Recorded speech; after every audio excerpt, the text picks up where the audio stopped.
దాంట్లో మాత్రం 100% గ్యారంటీ. మీకు ఏదన్నా ఉంటే నేను భరోసా ఉంటా. అదేనా ఇంతకు ముందు వేరే వాళ్ళు కూడా ఇట్లా చేసినారు. చేసి వేరే వాళ్ళు రమ్మని పరిటాల అన్న వాళ్ళ ఇంటికాడికి రమ్మనింటే ఆడ పోయి మాట్లాడినారు, ఓకే చేసుకున్నారు.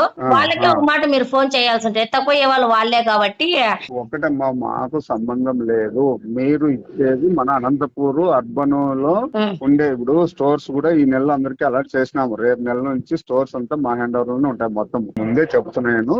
ఇప్పుడు మీకు ప్రాబ్లం ఏమన్నా ఉంటే నేను చూసుకుంటా. దానికి అనంతపురం జిల్లా టోటల్ పైకి మీరు బయటపడద్దండి, మేము బయటపడము. ఎమ్మెల్యే తరఫున ఏదన్నా మేము చూసుకుంటాం. ఇప్పుడు ఒకవేళ పరిటాల దగ్గర పోయినారంటే వాళ్ళతో నేను శ్రీరామ్తోనే మాట్లాడతాను, బాలాజీతోనే మాట్లాడతాను. వాళ్ళతో ఏదైనా ఉంటే నేను మాట్లాడతాను. మీరు ఎట్టి పరిస్థితులను గవర్నమెంట్ పిల్లలకు వాళ్ళకి ఈయన ఇవ్వద్దండి. మేము ఏదన్నా ఉంటే ట్రాన్స్పోర్టర్స్ మేము చేస్తాము. లేదు ఒకవేళ ఇన్ కేసు వాళ్ళు ఏమన్నా వచ్చారనుకో ఏమే అది సీరియస్ ఇష్యూ అవుతుంది. మీరు ఈవినింగ్ 3-3:30 ఇట్లా ఆఫీస్ రండి అమ్మా. ఎవరెవరన్నా నేను ఒకటి అయితే వద్దు రావద్దు, నువ్వు ఒకటే రావద్దు. నువ్వును, సుబ్బును, జైపాల్ రెడ్డి, హసీనా, జగదీష్ నలుగురు వస్తే లేదు మాకు మళ్ళా అటు నుంచి మళ్ళా వేరే దగ్గర మేము వాళ్ళతో నుంచి అమ్మిస్తామంటే అందరినీ లోపలేపిస్తా.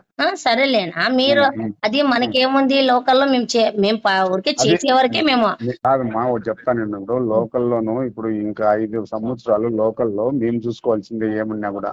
ఏమే ఇదంతా అయిపోయిన తర్వాత మీరు మళ్ళా బయట వాళ్ళకి ఎవరికే కానీ పక్కకు పోకూడదమ్మా. అదైతే మాత్రం అది ఎవరు వచ్చినా కూడా వదిలిపెట్టే ప్రసక్తి అయితే మాత్రం ఉండదు. ఈవెన్ మినిస్టర్ తో ఆమెతో సవితమ్మతో మేడంతో మాట్లాడమని నేను మాట్లాడతాను. ఎందుకంటే అది వేరే రకంగా ఉంటది. మీరు కూడా మాతో కోఆపరేట్ చేస్తే మీకు 100% షూరిటీ ఇస్తాను. నేను అష్యూర్ ఇస్తున్నా. దాని గురించి ఏం ప్రాబ్లం వచ్చి నేను చూసుకుంటా. ఎందుకంటే ఇప్పుడు పోలీస్ స్టేషన్ లోని ఇదంతా ఏరియాలో డిఎస్పీ నుంచి సిఐ నుంచి ఎస్ఐ వరకు అందరిని మా వాళ్ళనే తీసుకుంటున్నాం. మీరు ఎట్టి పరిస్థితుల్లోనూ దీన్ని బయటకు పోకుండా బయటకు ఏది చేయకోకుండా ఎవరో మీకు పలానా వాళ్ళు అడ్డం వస్తున్నా అంటే వాళ్ళు నేను చూసుకుంటా. ఇబ్బంది అయితే ఏం లేదు.